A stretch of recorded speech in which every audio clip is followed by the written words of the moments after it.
blue behind. They'll stand up. They'll probably stand up. They will always stand up. But they haven't all stand up.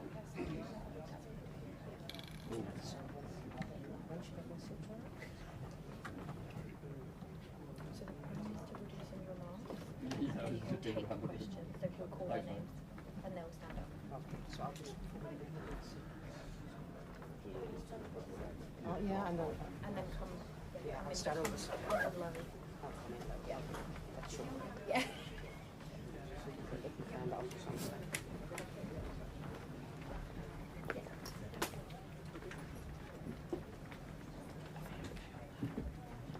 Can you sit on that or no? Yeah. Yeah.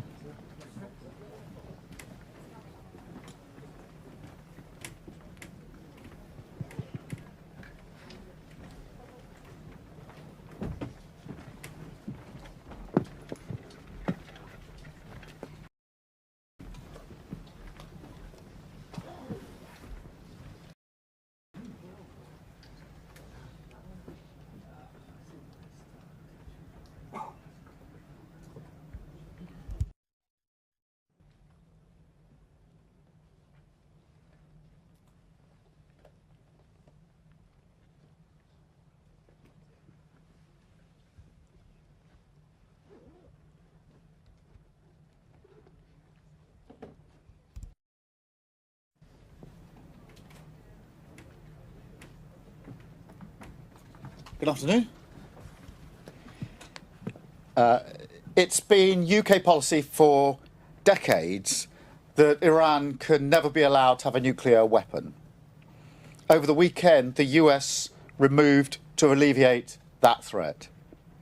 Now, we need to make sure that the ceasefire holds and seize this opportunity to stabilise the region and get Iran back round the negotiating table with the United States. Ultimately, this is how we will ensure a complete, verifiable and irreversible end to Iran's nuclear programme. And we are using every diplomatic lever to support this effort. I'm in close contact with leaders across the region, and yesterday I spoke to the Emir of Qatar to express our solidarity after Iran's reckless attack on the Al Adaya base. While we work to lower the temperature, we will for a moment lose focus on Ukraine, whose people endured further Russian strikes overnight and for many nights consecutively. Nor will we lose focus on the rising threats to Euro-Atlantic security. In the face of those threats, I've long argued that this is the moment to unite, for Europe to make a fundamental shift in its posture, and for NATO to meet this challenge head on. And that is what we have done today.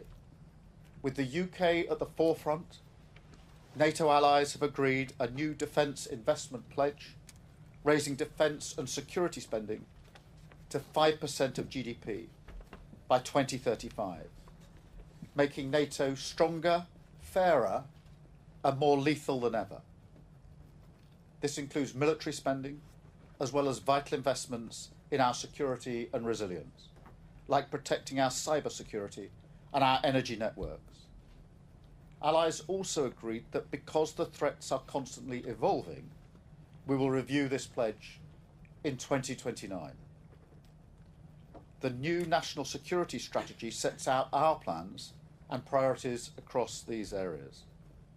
So under the NATO new definitions, we estimate that we will reach at least 4.1% of GDP in 2027, keeping the British people safe and strengthening our leadership in NATO even further.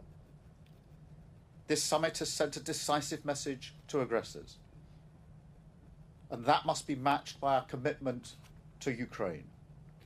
And that's why I've announced this week that the UK is providing hundreds more air defence missiles to protect the Ukrainian people, paid for not by the British taxpayer, but with money from frozen Russian assets. Last year, NATO allies pledged 40 billion euros of military aid for Ukraine. This year, Europe, Canada, and our Indo-Pacific partners will match that 40 billion commitment euros again for 2025. We are no longer just talking about burden sharing, we're delivering it in every area. And now we must seize the opportunity this creates to use this investment as a job-creating machine to renew our country, making working people better off, and strengthen our security at the same time. So today, as the latest in a series of new investments, I can announce that we will procure at least 12 F-35A fast jets, and we will make these UK aircraft available to bear nuclear weapons if necessary. Our continuous at-sea deterrent has long been declared to NATO alliance. And with this announcement, we're going further in response to growing nuclear threats. It marks the return of the RAF to nuclear deterrence for the first time in 3 decades, presenting the biggest strength of our deterrence posture in a generation. And it will support no less than 20,000 jobs across the United Kingdom. Our commitment to NATO is unshakable, and so is our determination that greater security for our country must go hand in hand with better lives for working people. Thank you. And now I will take some questions from the media, and I think I'm starting with Beth. Beth. Thank you. Prime Minister, you say that you will not lose focus on Ukraine, but there's no condemnation of Russia's war on Ukraine in the joint communique, something that has been in previous statements when Biden was in the White House. Is that because President Trump didn't want NATO to condemn Putin? And are you disappointed by that? And on your welfare bill back home, it's shaping up to be a huge test of your authority. If you can't govern your party, how do you govern the country? Thank you. Well, on the question of Ukraine, the position in NATO has not changed, nor has my position changed. In fact, over the last couple of days, I would say in my discussions with leaders, there's been a real resolve that now is the time to push again to get Putin to the table for the unconditional ceasefire. President Zelensky has, for many weeks now, indicated his willingness to go to an unconditional ceasefire. Now is the time for Putin, who's been dragging his heels, to come to the table. And there's been a lot of discussions with other leaders about seizing that moment to push forward on that initiative. On the question of welfare reform, we're committed to reforming our welfare system. It doesn't work, it traps people, and it has to be reformed. And it also has to ensure that we've got a welfare system that is fit for the future. And that is why there will be a vote, and we will press ahead with the reforms. Thank you. Can I go to Chris Mason? Thank you, Prime Minister. Chris Mason, BBC News. The benefits bill is soaring and will be, even if you were to pass these measures that now appear to be in jeopardy. You turned on the winter fuel payment, and now you're talking about the prospect of tens of billions of pounds of extra funding for defence over the next decade, alongside that promise that you have to not put up taxes on those you describe as working people. Are those things in combination really credible? And if I may, opposition to your benefits changes is growing. Are you willing to compromise? Let me take the funding position head on, because we made a commitment in our manifesto to raise defence spending to 2.5% during the course of the Parliament. We then brought that forward to 2027, 2028.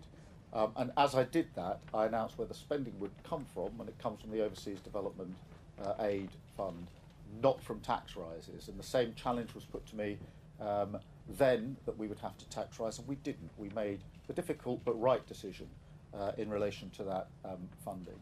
We have a commitment in our manifesto not to raise taxes on working people, and we will keep to that commitment. But it is right that I reiterate that the first duty of the Prime Minister is to keep the country safe, and that is a duty I take extremely seriously. These are volatile times, and I'm really pleased here at NATO that has been the mood of the summit, And this has been a strengthening of NATO, not just numerically with new members coming this time for their second summit, but a stronger NATO, and a real sense of resolve and purpose coming out of today with the commitment in relation to the welfare. We have got to make the reforms to our system. It isn't working as it is. It doesn't work as it stands for people who desperately need help to get into work, or for people who need protection. It is broken. We were elected in to change that which is broken, and that's what we will do, and that's why we will press ahead with reforms. Thank you. That's why we're going to press ahead with the reforms. Catherine from GB News. Catherine. Thank you, Catherine Forster, GB News.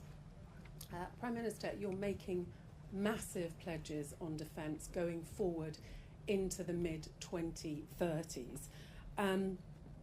But looking at the polls and looking at the number of Labour MPs rebelling at the moment, how confident are you of being around into the next Parliament to implement these plans and also leading Labour into the next election? Thank you. Very confident. We were elected in absolutely.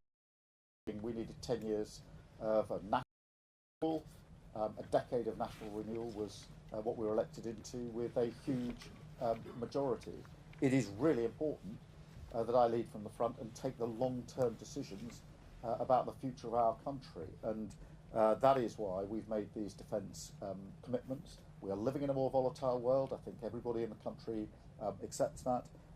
We have to rise to that challenge, and it is right that we set it out over a number of years so we get the trajectory right and the balance right, and that's what we're doing. That's what I'm committed to doing, and that's what I'm committed to seeing through, because that is the fundamental duty of the Prime Minister.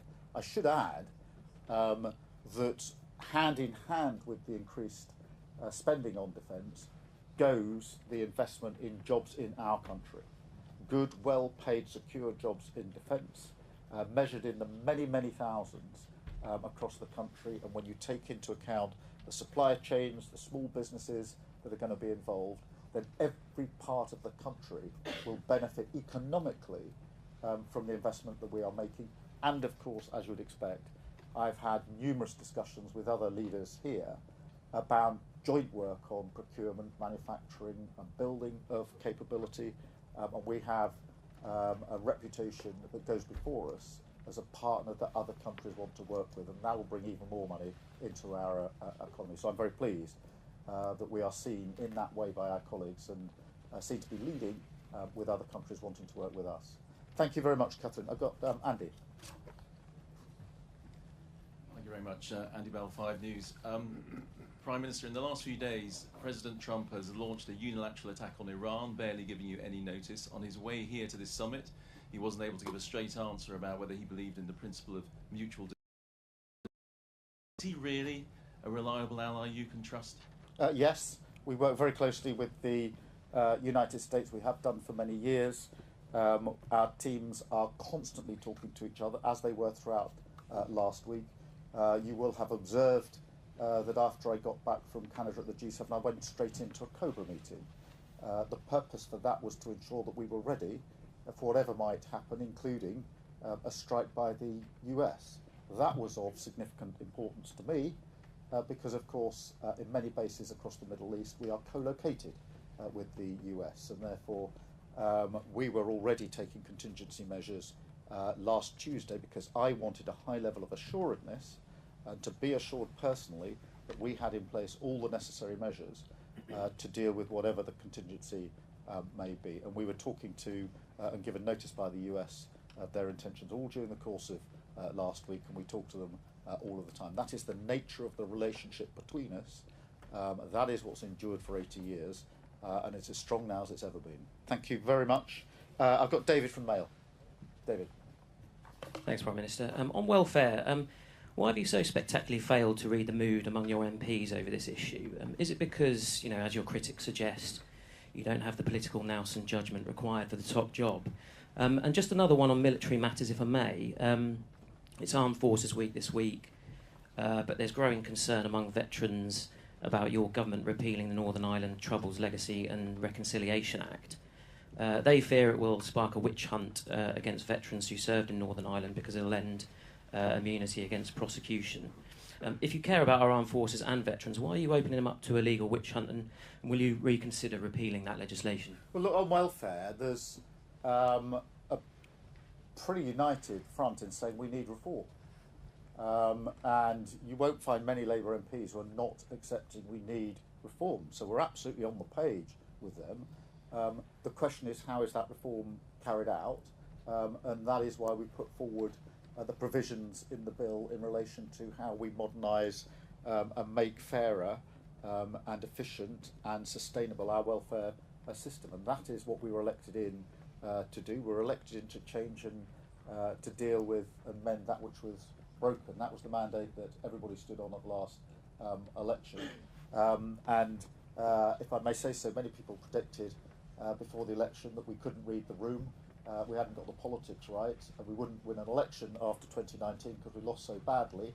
That was the constant charge at me at press conferences like this, and we got a landslide victory. So I'm comfortable with reading the room and delivering the change the country needs. We've got a strong Labour government with a huge majority to deliver on our manifesto commitments, and that's the work that we did over many years to win the election. Now we start the work over many years to change the country. Having changed the party, we now change the country. And is it tough going?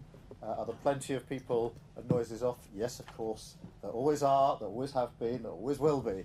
But the important thing is to focus on the change that we want to bring about. In relation to Northern Ireland, obviously, this is an issue which has been a serious issue for many years. As you know, I worked in Northern Ireland for 5 years, so I know firsthand just how significant and important these issues are. We are in talks and discussions about how we resolve this issue. It's not straightforward, but I hope we can come to a satisfactory outcome. Thank you, David. Alex from Bloomberg. Thanks, Prime Minister. President Trump has just said in a session with NATO leaders. President Trump has just said in a session with NATO leaders that something has to be done about the situation in Ukraine because, in his words, it is totally out of control. Does that give you a bit of optimism, a bit of confidence that he does now want to make some progress on Ukraine? Do you think he is going to get tough on Russia, and when? I think it's fair to say the mood of pretty well all participants in the session in NATO that we've just had in the summit was, on the one hand, of sort of positivity and resolve and purpose in relation to the commitment we've made and the strength and unity of NATO, but at the same time recognising that we need to now push harder on Ukraine, and I think that reflects the mood in the room, and that it's time for Putin to come to the table. And so that's been the subject not only of the discussions in the summit, but actually of many of the discussions over dinner last night and in the margins, as you would expect. And certainly my position is, and has been for some considerable time now, that Putin must stop dragging his heels and get to the table, and all of our discussions have been urging that outcome. Thank you very much. And Lizzie, from Mirror. Thank you. Prime Minister, the National Security Strategy yesterday said that the British public need to actively prepare for war on home soil. Should ordinary people be thinking seriously about Cold War style preparations? And on welfare, your spokesman in London has been making the case that it is immoral for MPs to vote against the welfare reforms. Are the 120 Labour MPs who are backing the amendment immoral? Well, let me deal with the homeland threat, because it is a mistake to think that the only threat we face is external and far off. We do face threats at home all of the time. On a daily basis, there are cyber attacks that have to be dealt with and are being dealt with. They are ever more sophisticated, and we need to have the capability to deal with them. In relation to energy, that has been weaponised quite obviously in the last few years. You can see that in what's happened in Ukraine, and also on the question of counter-terrorism and state-backed actions in our country. that are a very big threat, with very many attempts to penetrate our systems having been dealt with by our security and intelligence services, shouldn't detract from the fact that that is a real threat to our country, which we have to take seriously. And that is why it's in our strategic defence review, is why I've always felt it should be part of what we consider to be the defence of our country. A cyber attack is an attack on our country by our adversaries quite openly. And Russia and Iran are carrying out those attacks on a regular basis. And we have to be prepared for them. In relation to welfare, the argument I would make is that it is a Labour government that should reform welfare. If the welfare system isn't working for those that need it, and is not, it's a Labour government that should make it work for the future. And just as it was a Labour government that created the welfare system in the future, it falls to this Labour government to make sure we've got a welfare system that's sustainable for the future to come. So much like we did on health, we created the health service, and now we have to ensure that it's fit for the future. Same with welfare. That is a progressive argument, that is a Labour argument, and it's the right argument to make. Thank you very much indeed. Thank you.